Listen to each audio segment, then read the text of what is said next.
नमस्कार, स्वागत छ यो भिडियोमा। यसमा हामीले कक्षा 10 को ज्यामिति विषय क्षेत्र अन्तर्गतको त्रिभुज र चतुर्भुज पाठ लिएर उपस्थित भएका छौं। हामीले एउटै आधार र उही समानान्तर रेखाहरूमा बनेका समानान्तर चतुर्भुज र त्रिभुज सम्बन्धी गुणहरूलाई सैद्धान्तिक रूपमा कसरी प्रमाणित गर्न सकिन्छ भन्ने बारेमा छलफल गर्नेछौं। चित्रमा हेर्नुस् त, समानान्तर रेखाहरू, त्रिभुज र समानान्तर चतुर्भुज देखाइएको छ। तपाईहरूलाई समानान्तर रेखाहरू, त्रिभुज र समानान्तर चतुर्भुजका गुणहरूको बारेमा त थाहा छँदैछ। यदि समानान्तर रेखाहरूभित्र त्रिभुज र समानान्तर चतुर्भुजलाई कम्बाइन गरेर राख्यौं भने कस्तो सम्बन्ध देखिन्छ हेरौं है त। यहाँ चित्रमा त्रिभुज र समानान्तर चतुर्भुजमा के कुराको समानता देखिएको छ? हो, यी दुवै चित्रका आधार एउटै छन्, अर्थात् यी दुवै चित्रहरू एउटै आधार र उही समानान्तर रेखाहरू बीच बनेका छन्। अब यिनीहरूका क्षेत्रफल बीच कस्तो सम्बन्ध हुने रहेछ हेरौं है त। चित्रमा त्रिभुज र समानान्तर चतुर्भुज दुवैका उचाइ बराबर रहेछन् अनि आधार पनि एउटै रहेछ। त्यसैले एउटै आधार र उही समानान्तर रेखाहरू बीच बनेका त्रिभुज र समानान्तर चतुर्भुजमा त्रिभुजको क्षेत्रफल समानान्तर चतुर्भुजको क्षेत्रफलको आधा हुन्छ। अब हामी एउटै आधार र उही समानान्तर रेखाहरू बीच बनेका समानान्तर चतुर्भुजहरूका बीच कस्तो सम्बन्ध हुन्छ भन्ने बारेमा हेरौं है त। यहाँ समानान्तर चतुर्भुजहरू देखाइएका छन्। दुवैका आधार पनि एउटै छन् अनि दुवैका उचाइमा चाहिँ के छ त? दुवै समानान्तर चतुर्भुजका उचाइ बराबर रहेछन् हैन त?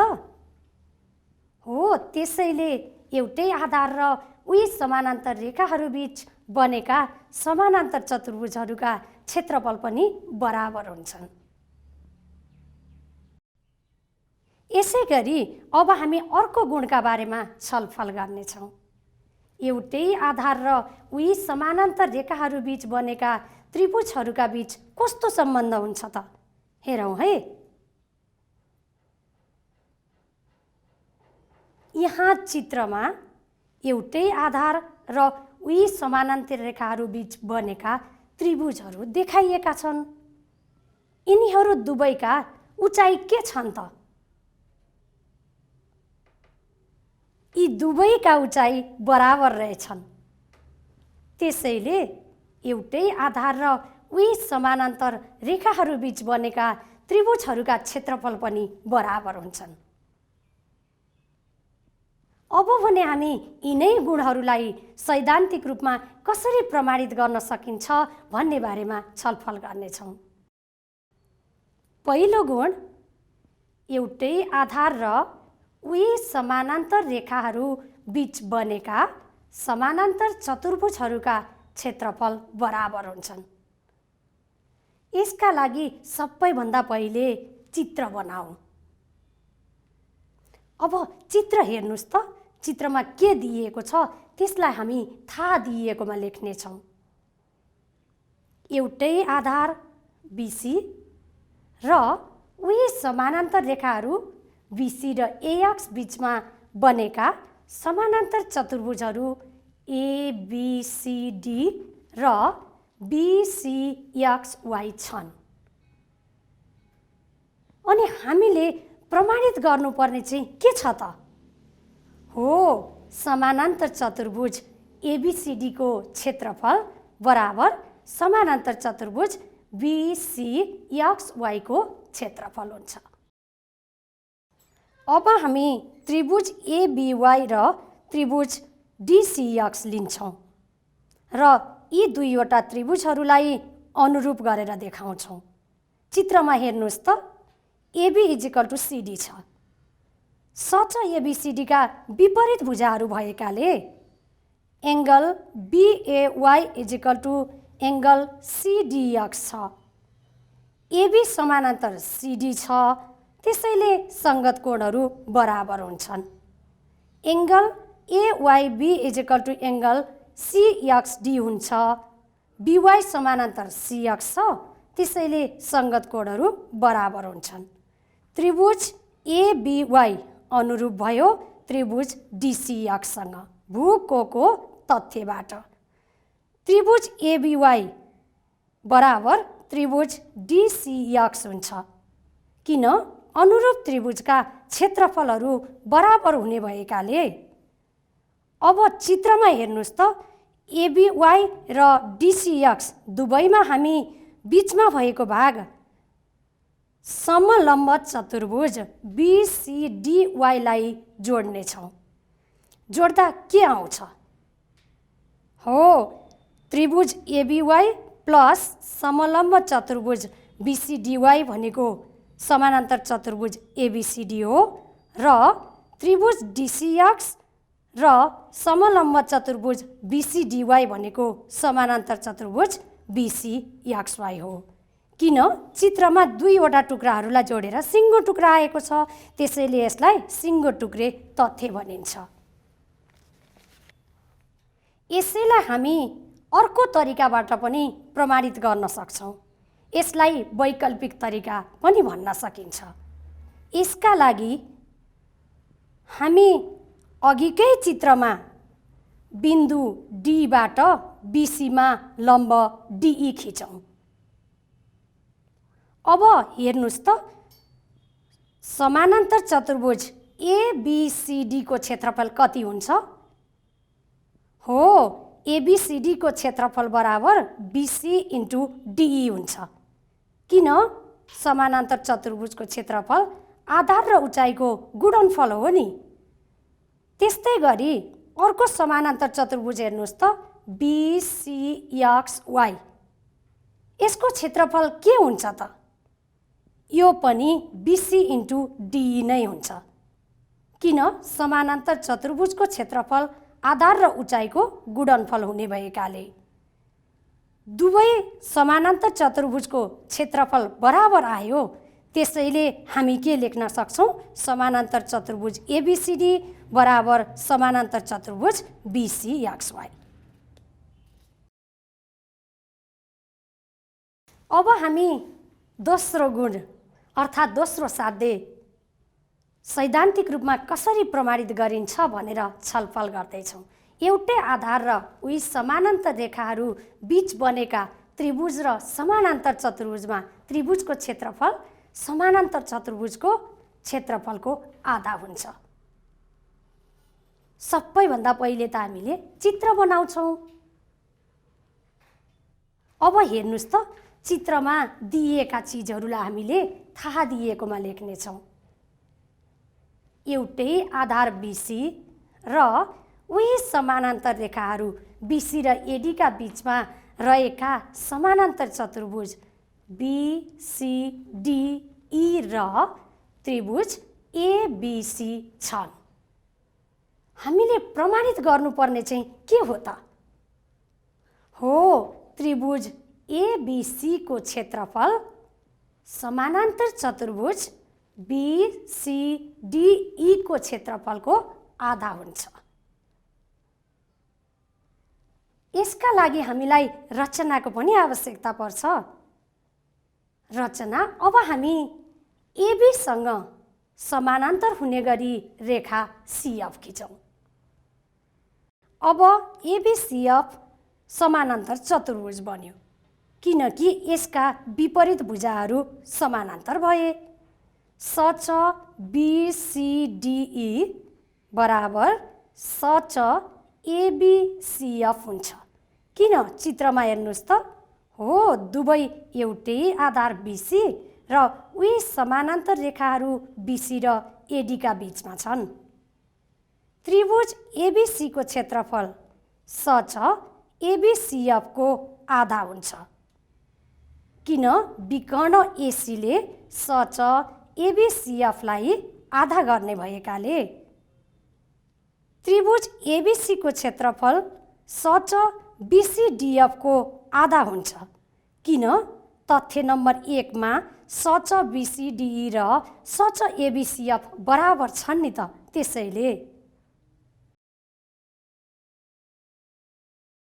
अब हामी तेस्रो गुण अर्थात् साध्य 3 का बारेमा छलफल गर्नेछौँ। एउटै आधार र उही समानान्तर रेखाहरू बीच बनेका त्रिभुजहरूका क्षेत्रफल बराबर हुन्छन्। सैद्धान्तिक प्रमाणमा जहिले पनि पहिला हामीले चित्र बनाउनु पर्छ। एउटा चित्र बनाऊ र अब चित्रमा हेर्नुस् त त्यहाँ के दिएको छ? हो, त्रिभुज एबीसी र त्रिभुज डीबीसी दुवै एउटै आधार बीसी र उही समानान्तर रेखाहरू बीसी र एडीका बीचमा रहेका छन्। हामीले प्रमाणित गर्नुपर्ने दुवै त्रिभुजहरूको क्षेत्रफल बराबर हुन्छन्। कुन दुईटा? त्रिभुज एबीसीको क्षेत्रफल बराबर त्रिभुज डीबीसीको क्षेत्रफल। यसमा पनि हामीलाई रचनाको आवश्यकता हुन्छ। सीडीसँग समानान्तर हुने गरी रेखा बीई खिचौँ। बीसीडीई समानान्तर चतुर्भुज हो। किन बीई समानान्तर सीडी र बीसी समानान्तर डीई भएकाले त्रिभुज एबीसीको क्षेत्रफल समानान्तर चतुर्भुज बीसीडीई को आधा हुन्छ। यी दुवै त्रिभुज र समानान्तर चतुर्भुज एउटै आधार बीसी र उही समानान्तर रेखाहरू बीसी र एडीका बीचमा छन्। त्रिभुज डीबीसीको क्षेत्रफल समानान्तर चतुर्भुज बीसीडीई को क्षेत्रफलको आधा हुन्छ। समानान्तर चतुर्भुज बीसीडीईलाई विकर्ण बीडीले आधा गर्ने भएकाले त्रिभुज एबीसीको क्षेत्रफल र त्रिभुज डीबीसीको क्षेत्रफल बराबर हुन्छ। किन? हेर्नुस् त तथ्य नम्बर 2 र 3 मा दुवै त्रिभुजहरू समानान्तर चतुर्भुज बीसीडीई का आधा छन्, त्यसैले यिनीहरू बराबर हुन्छन्। अब यो प्रश्न हेर्नुस् त, यहाँ चित्रमा एई समानान्तर डीएफ र एई को मध्यबिन्दु बी छ। यदि समानान्तर चतुर्भुज एबीसीडी को क्षेत्रफल 36 वर्ग सेन्टिमिटर भए त्रिभुज बीईएफ को क्षेत्रफल कति हुन्छ? त्यस्तै चतुर्भुज बीईएफसी को क्षेत्रफल कति हुन्छ त? चित्र हेरेर अनुमान गर्नुहोस् त। त्रिभुज एबीएफ को क्षेत्रफल समानान्तर चतुर्भुज एबीसीडी को आधा हुन्छ। किन? हो, एउटै आधार र उही समानान्तर रेखाहरू बीच बनेका त्रिभुज र समानान्तर चतुर्भुज हुनाले यहाँ प्रश्नमा समानान्तर चतुर्भुज एबीसीडी को क्षेत्रफल 36 वर्ग सेन्टिमिटर दिएको छ। त्यसैले त्रिभुज एबीएफ बराबर 18 वर्ग सेन्टिमिटर हुन्छ। त्रिभुज बीईएफ र त्रिभुज एबीएफ को क्षेत्रफल बराबर हुन्छ। किन? हो, त्रिभुज एईएफ को मध्यिका बीएफ हुनाले। त्यसैले त्रिभुज बीईएफ पनि 18 वर्ग सेन्टिमिटर नै भयो। त्रिभुज बीईएफ समानान्तर चतुर्भुज बीईएफसी को आधा हुन्छ। किन? सच बीईएफसी को विकर्ण बीएफ हुनाले। त्यसैले समानान्तर चतुर्भुज बीईएफसी पनि 36 वर्ग सेन्टिमिटर हुन्छ। अब अर्को प्रश्न हेरौँ त। यहाँ चित्रमा PQRST पञ्चभुज हो। रेखा SRलाई युसम्म लम्ब्याइएको छ र PR समानान्तर QU छ भने हामीले प्रमाणित गर्नुपर्ने त्रिभुज PQR को क्षेत्रफल बराबर त्रिभुज PUR को क्षेत्रफल हुन्छ।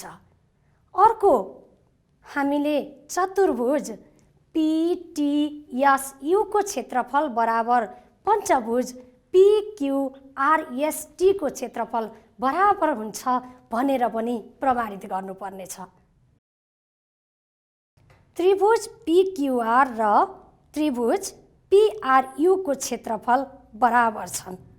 चित्रमा हेर्नुस् त किन हो? एउटै आधार PR र उही समानान्तर रेखाहरू PR र QU का बीचमा बनेकाले। चतुर्भुज PTSU बराबर कुन दुईवटा भागहरू छन्? चित्रमा हेर्नुस् त। चतुर्भुज PTSR प्लस त्रिभुज PRU। त्यस्तै पञ्चभुज PQRST त्यो भित्र कुन दुईवटा भागहरू छन् त? चतुर्भुज PTSR र त्रिभुज PQR। त्यसैले चतुर्भुज PTSU र पञ्चभुज PQRST बराबर हुन्छन्।